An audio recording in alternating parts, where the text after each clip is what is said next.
জীবন যেন বহতা নদীর মতো, চলার পথে কত বাঁক মোহনা শত, আছে আরো দ্বন্দ্ব আলো আধারের, বেছে নিতে হবে তাই পথ আমাদের।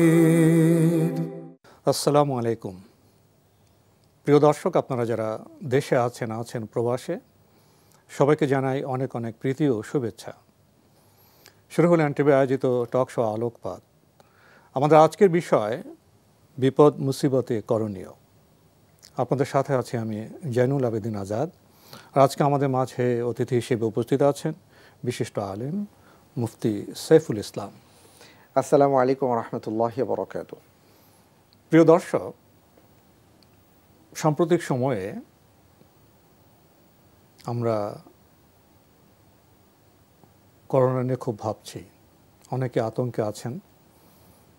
এটাকে আমরা একটা বিপদ বা মুসিবত হিসেবে বিবেচনা করছি। আমরা জানি প্রকৃতিতে আলো আছে, অন্ধকার আছে, বসন্ত আছে, খরা আছে। আমাদের যাপিত জীবনেও আনন্দ আছে, আছে বেদনা, সুখ আছে, আছে দুঃখ। এসব নিয়েই আমাদের পরিবেশ, এসব নিয়েই আমাদের যাপিত জীবন। বিপদ মুসিবত আসতে পারে, কিন্তু প্রশ্ন হলো বিপদ মুসিবতকে আমরা কিভাবে দেখব? বিপদ মুসিবত এলে আমরা কি করব? আমরা যদি জ্ঞানদীপ্ত হয়ে করণীয় নির্ধারণ করতে পারি, তাহলে বিপদ মুসিবতে আমরা সেভাবে হয়তো বিপর্যস্ত হব না। এসব বিষয় নিয়ে আজকের বিজ্ঞ আলোচকের সাথে আমরা কথা বলবো। শুরুতে মুফতি সাইফুল ইসলাম, আপনি যদি আমাদের সামনে বিপদ মুসিবতের একটা চিত্র অঙ্কন করতেন। অনেক অনেক ধন্যবাদ আপনাকে যে এমন একটি সময়ে আপনি এমন একটি বিষয়ের অবতারণা করেছেন। এটা আমাদের জন্য খুবই গুরুত্বপূর্ণ। আসলে বিপদ মুসিবতের মধ্যে কোনো মানুষ নেই, এটা আমরা খুঁজে পাবো না। এর কারণও আছে, আপনি একটু আগেই বলেছেন যে আসলে আলো থাকলে অন্ধকারকে বোঝা যায়, বা অন্ধকার থাকলে আমরা আলোকে বুঝতে পারি। যখন মানুষ কষ্টে থাকেন তখন সুখ তারা খুঁজে বেড়ান, আবার সবসময় সুখে থাকলে সুখের যে মর্মার্থ এটা আমরা অনুধাবন করতে ব্যর্থ হই। যে কারণে আল্লাহ সুবহানাহু ওয়া তাআলা কখনো কখনো তার বান্দাকে বিপদ মুসিবতের মধ্যে রাখেন। এটা পরীক্ষা হতে পারে, এটা ভালোবাসা হতে পারে, এটা আবার আযাবও হতে পারে। অর্থাৎ আমাদের যাপিত জীবনের নানা ক্ষেত্রেই আমরা যখনই কোনো ধরনের বিপদে পড়ে যাই, সেই বিপদগুলো নানা রূপে আমাদের সামনে উপস্থাপিত হতে পারে। যেমন ধরুন, আপনি একটু আগে বিপদের কথা বলেছেন। আমাদের প্রত্যেকের জীবনে নানাভাবেই বিপদের নানা রং, নানা রূপ নিয়েই আমাদের সামনে উপস্থাপিত হয়। হয়তো দেখা গেল যে কারো চাকরি চলে গেছে, কারো হয়তো সম্পদ ছিল হঠাৎ করে সেটা নিঃশেষ হয়ে গেছে, বা কোনো কিছু ধ্বংস হয়ে গেছে। যদি আমি এটা বলি, নদী ভাঙনে তার গৃহ চলে গেল, হ্যাঁ, বিলীন হয়ে গেছে নদীতে, নদীগর্ভে। আমরা বিপদের একটা চিত্রায়ন দেখতে পাই পুরা কোরআনুল কারীমের মধ্যে। আল্লাহ সুবহানাহু ওয়া তাআলা একটি আয়াতের মাধ্যমে আমাদেরকে জানিয়ে দিয়েছেন, যেটা সম্ভবত সূরা বাকারার 153 নম্বর আয়াতে আসছে, যে ওয়ালানাবলুওয়ান্নাকুম বিশাইইম মিনাল খাউফ ওয়াল জু' ওয়া নাকসিম মিনাল আমওয়াল ওয়াল আনফুসি ওয়াস সামারাত। 5টি বিষয় আল্লাহ সুবহানাহু ওয়া তাআলা বলেছেন। মজার ব্যাপার হচ্ছে এই 5টি বিষয়ের মধ্যেই আসলে আমাদের জীবন আবর্তিত, এবং নানা ধরনের বিপদের মধ্যে আমরা যখন পড়ে যাই দেখা যায় 5টি বিষয়ের কোনো না কোনো বিষয়ের মধ্যেই আমরা আছি। আল্লাহ রাব্বুল আলামিন বলেছেন যে আমি কখনো কখনো তোমাদেরকে অবশ্যই পরীক্ষা করব। সেটা কি? ভয়ের মাধ্যমে। তোমার যাপিত জীবনে নানা ক্ষেত্রে তোমার ভয় শঙ্কা তৈরি হবে, এটা একটা বিপদ। যেমন এখন আপনার করোনার ভয় আছে, তারপরে আমরা ডেঙ্গুর ভয় আছে, আমরা রাস্তা দিয়ে যখন পথ চলি আমরা অ্যাক্সিডেন্টের ভয় করি, নানা ধরনের শঙ্কা আছে। অনেক ধরনের বিপদের শঙ্কা, একটা ভয় একটা কাজ করে। ওয়াল জু, ক্ষুধার একটা ভয় আছে, যে কোনো সময় আমার চাকরি চলে যেতে পারে, যে কোনো সময় আগামীকালকে কি হবে না হবে আমরা কেউ বলতে পারি না। এই একটা ক্ষুধার একটা ভয় আছে। ওয়ানাকসিম মিনাল আমওয়াল, আমাদের সম্পদ হারানোর ভয় আছে। সম্পদ ছিল, সকালবেলা দেখলাম সব বিলীন হয়ে গেছে, নদী গর্ভে চলে গেছে, এটা হতেই পারে। আগুন লেগে নিঃশেষ হয়ে গেছি, হতেই পারে। আল্লাহ রাব্বুল আলামিন আরও বললেন যে ওয়াল আনফুস, জীবনের উপরে আল্লাহ রাব্বুল আলামিন নানা ধরনের বিপদ আপদ দিতে পারেন। সেটা অসুস্থতা হতে পারে, হয়তো আমার সন্তান চলে যেতে পারে, আপনজন চলে যেতে পারেন, নানা ক্ষেত্রে এইভাবে বিপদ আসবে। ওয়াসামারত, ফসল ফলাদির ক্ষেত্রে, আমাদের যেই ব্যবসা বাণিজ্য বা আমরা শস্য ক্ষেত্রে যা কাজ করি সেটাও চলে যেতে পারে। নানাভাবেই আল্লাহ রাব্বুল আলামিন আমাদেরকে পরীক্ষা করতে পারেন। তো আমরা দেখতে পাচ্ছি যে বিপদ নানাভাবেই আমাদের জীবনে আসবে, এবং প্রশ্ন হলো যে এই বিপদ থেকে উত্তরণের উপায় কী, এবং সেই ক্ষেত্রে আমাদের কর্মক্ষমতা বা আমরা কি করব, সেটা হলো একটা প্রশ্ন এসে দাঁড়ায়। সেখানে যাওয়ার আগে যদি আরেকটি বিষয় আপনি একটু পরিষ্কার করতেন, যেটা আমাদের সমাজ জীবনে লক্ষ্য করা যায়, যখন কোনো বিপদ আপদ এসে যায়, একটা হলো আমি তখন কি ধৈর্য ধরব, বিপদ আপদ থেকে মুক্তির চেষ্টা করব, না আমি শুধু অভিযোগ করে যাব, অথবা বিপদ আপদ আসলে অনেকে অনেকভাবে কথা বলেন। কেউ বললেন ওর বিপদটা হয়েছে, ওর উপর আল্লাহ গজব পড়ছে, আবার কেউ মনে করে ওর পাপের কারণে বিপদ আসছে, আবার কেউ বলেন যে না, এটা বোধহয় আল্লাহ পরীক্ষা নিচ্ছে। তো বিপদের বিষয়টিকে অনেকে খুব নেতিবাচকভাবে দেখেন, আবার অনেকে ইতিবাচকভাবে দেখেন। অনেকে ভাবেন বিপদ আপদের মাধ্যমে আল্লাহ পরীক্ষা করছেন, বান্দা যদি ধৈর্য ধরতে পারে তার গুনাহ মাফ হতে পারে, তার মর্যাদা উন্নীত হতে পারেন। এই যে সমাজ জীবনের বিচিত্র ধারণা, এই ব্যাপারে কি বলবেন? কোরআনুল কারিমে প্রায় 10টি আয়াত এসছে মুসিবতকে কেন্দ্র করে। তার মধ্যে মূলত মুসিবত বলে আল্লাহ তাআলা যেটা আমাদেরকে বুঝিয়েছেন যে মুমিনদের জন্য সেটা হচ্ছে পরীক্ষা। আসলাফগণ বিপদের কারণ নিয়ে কথা বলেছেন যে কি কি কারণে আল্লাহ সুবহানাহু ওয়া তাআলা একজন মানুষের কাছে বিপদ পাঠাতে পারেন বা বিপদগ্রস্ত তাকে করতে পারেন। তার মধ্যে একটি ব্যাপার হচ্ছে যে তাকে রব্বুল আলামিন সংশোধন করে দিচ্ছেন বিপদের মাধ্যমে, সতর্ক করে দিচ্ছেন। দ্বিতীয় বিষয়টা হচ্ছে তার মর্যাদাটাকে তিনি বাড়িয়ে দিচ্ছেন। তারপরে তার ধৈর্যের ক্ষমতা, সবরের ক্ষমতা বাড়িয়ে দিচ্ছেন। আমরা জানি যে একজন মানুষ যদি ধৈর্যশীল হতে পারেন তাহলে আল্লাহ রাব্বুল আলামিনের কাছে তার মর্যাদা অনেক বেড়ে যায়, পাশাপাশি তার তওবার রাস্তা উন্মোচিত হয়ে যায়। এই সবগুলো বিষয় কিন্তু আসলে পজিটিভলি এসছে। কিন্তু আমাদের মানুষ তো, যে কারণে আমরা সবসময় খুব সহজ সূত্র তালাশ করে সমাধান বের করার চেষ্টা করি।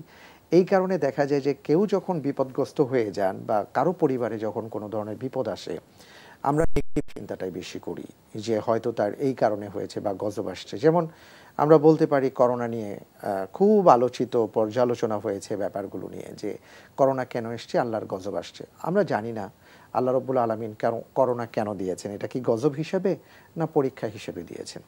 কিন্তু আল্লাহ সুবহানাহু ওয়া তাআলা কিন্তু বলেছেন যে আমি তোমাদেরকে পরীক্ষা করব।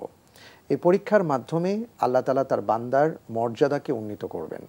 আল্লাহ রাব্বুল আলামিন তার বান্দার সম্মানকে বাড়িয়ে দিচ্ছেন, যেটা কোরআনুল কারীমের মধ্যে সূরা বাকারাতে আসছে, ওয়াবাশশিরিস সাবিরিন আল্লাযীনা ইযা আসাবাতহুম মুসিবা ক্বালু ইন্না লিল্লাহি ওয়া ইন্না ইলাইহি রাজিউন।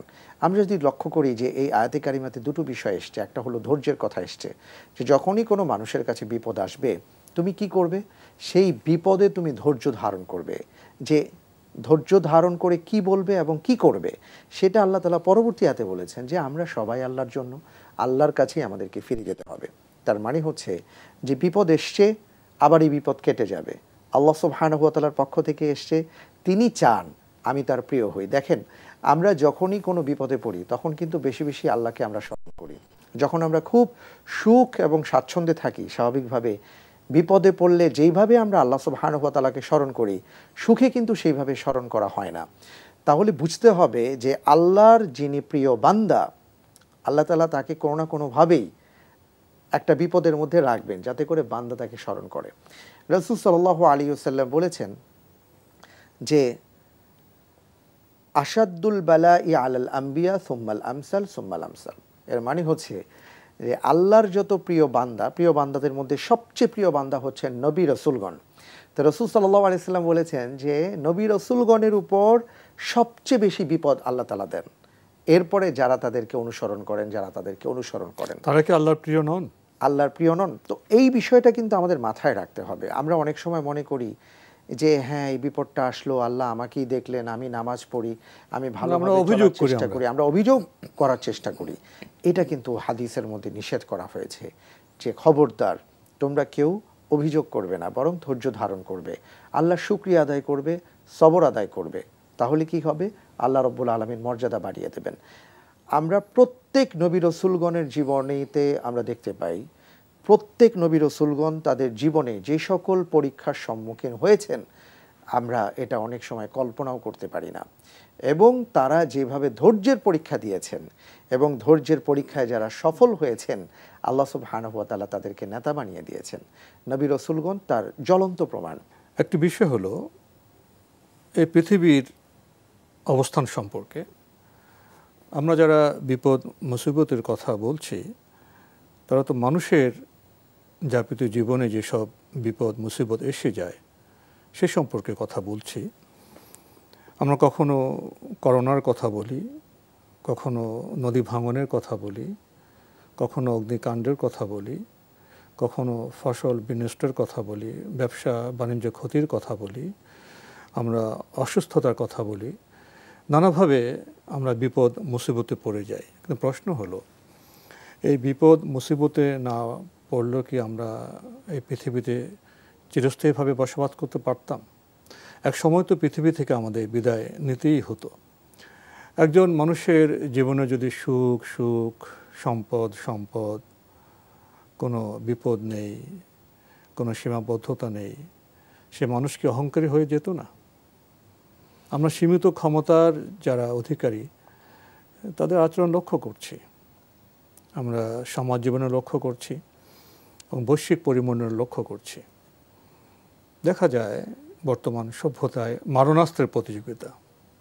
সাম্প্রতিক সময়ে আমরা আণবিক সাবমেরিনের প্রতিযোগিতা দেখেছি এবং বিশ্ব শক্তির মধ্যে এ নিয়ে বিতণ্ডা দেখেছি, মন কষাকষি দেখেছি। তো মানুষের যে সীমাবদ্ধতা, এটা বোধহয় বিপদ আপদ বোধহয় আমাদের স্মরণ করিয়ে দেয় যে হে মানব, তুমি অসীম নয়, তুমি সসীম, তুমি সীমাবদ্ধ। সেটা ক্ষুদ্র আমাদের ব্যক্তি জীবনও হোক, একটু বৃহত্তর সামাজিক জীবনও হোক, বা বৈশ্বিক পরিমণ্ডলও হয়। বিপদ আপদে কে পড়ে না? ব্যক্তি পড়ে, সমাজপতিরা পড়ে, বিশ্ব নেতারাও পড়ে। এখানেই বোধহয় এক বিবেচনায় বা এক পর্যবেক্ষণে মনে হয় বিপদ আপদ অনেক ক্ষেত্রে মানুষের উপকারই বোধহয় করে। কি বলবেন? নিঃসন্দেহে। শুধু আর কি এটা সম্ভাবনা বা হতে পারে বিষয়টা এমন না, নিঃসন্দেহে। কারণ আল্লাহ রাব্বুল আলামিন হচ্ছেন আমাদের খালিল। তিনি আমাদের এমন একজন অভিভাবক, এমন একজন আমাদের মালিক, যিনি শুধু আমাদের কল্যাণ চান।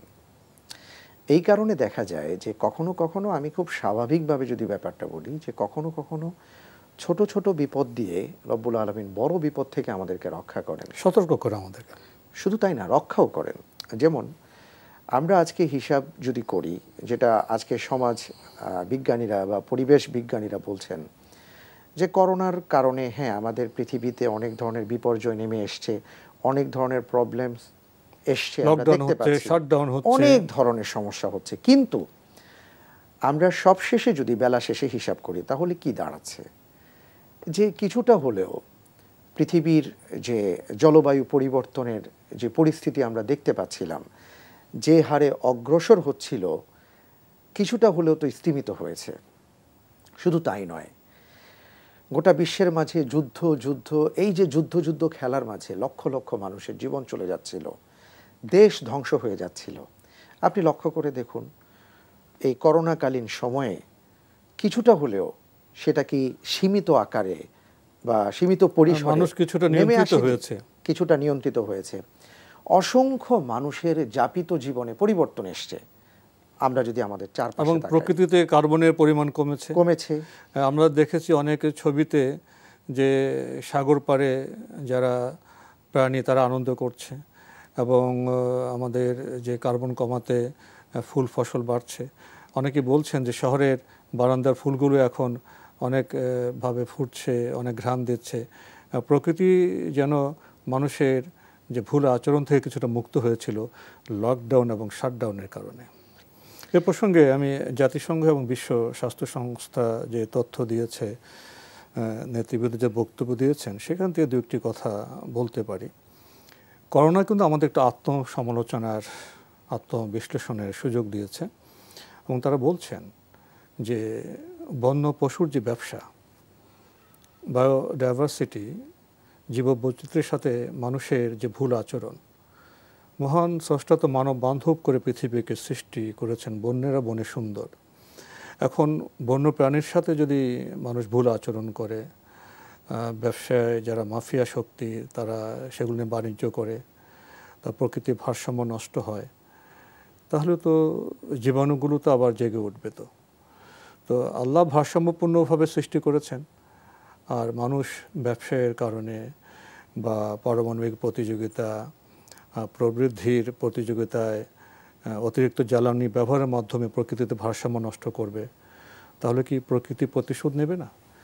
তো বিশ্ব স্বাস্থ্য সংস্থা, জাতিসংঘ এদিকে আমাদের দৃষ্টি আকর্ষণ করেছেন, বিজ্ঞানীরা দৃষ্টি আকর্ষণ করেছেন।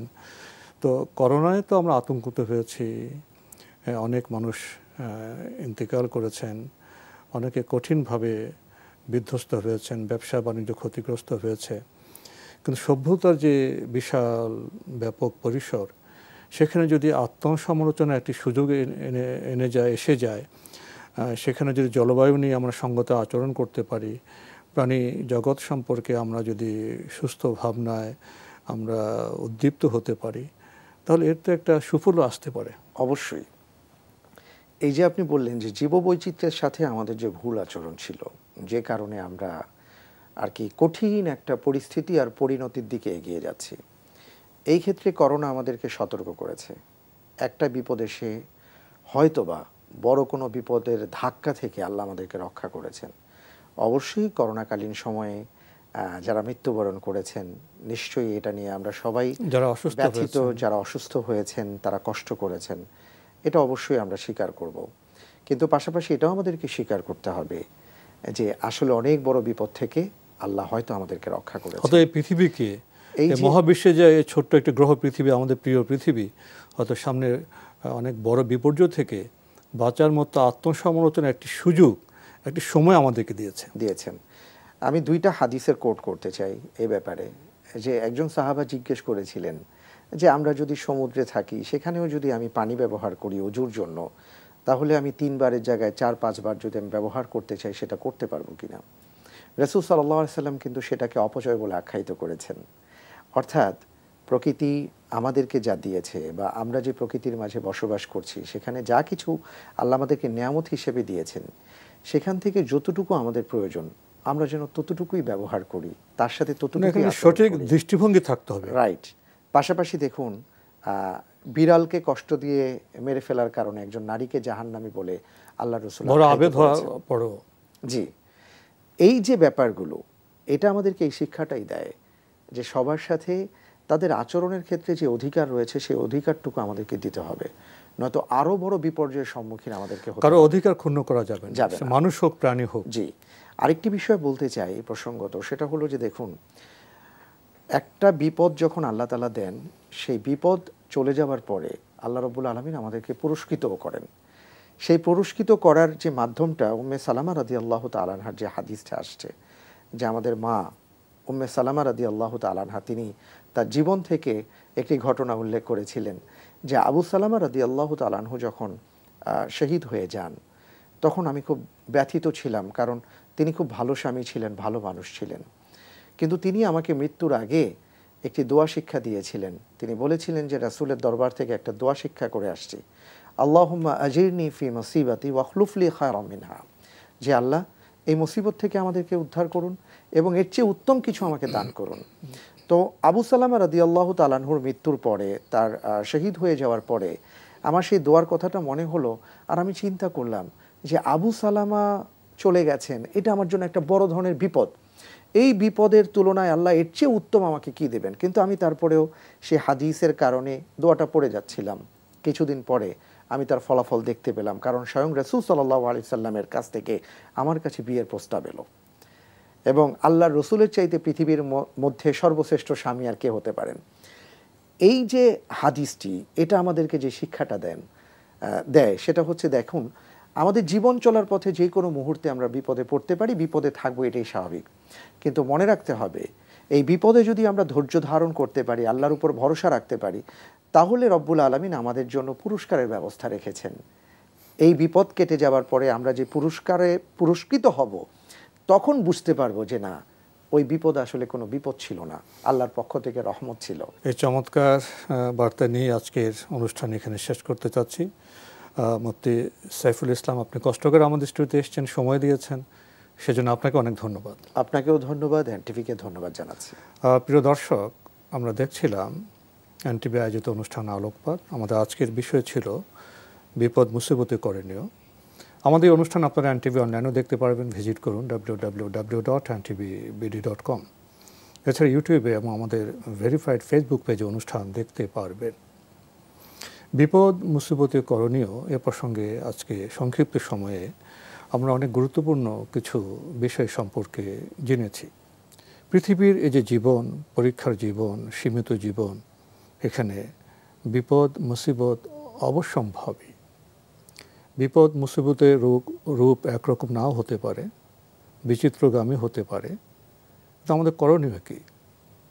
বিপদ মুসিবতে আমরা হতাশ হব না, আমরা অভিযোগ বা ব্লেম করব না, আমরা ধৈর্যের সাথে উপলব্ধির চেষ্টা করব এই বিপদ মুসিবত কেন আসলো, কোন দিক থেকে আসলো।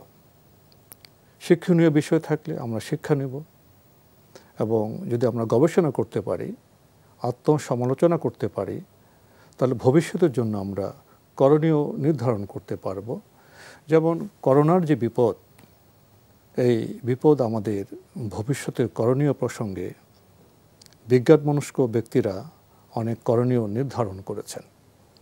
এভাবে আসুন আমরা বিপদ মুসিবতে ধৈর্য ধরি এবং করণীয় নির্ধারণ করি। আর এই সীমিত পৃথিবী থেকে তো আমাদের একদিন যেতেই হবে পরকালে।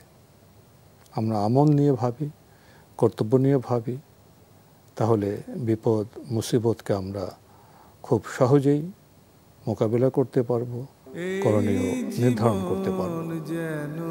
প্রিয় দর্শক, মহান আল্লাহ আমাদের সবাইকে নিরাপদে রাখুন, রাখুন শান্তিতে।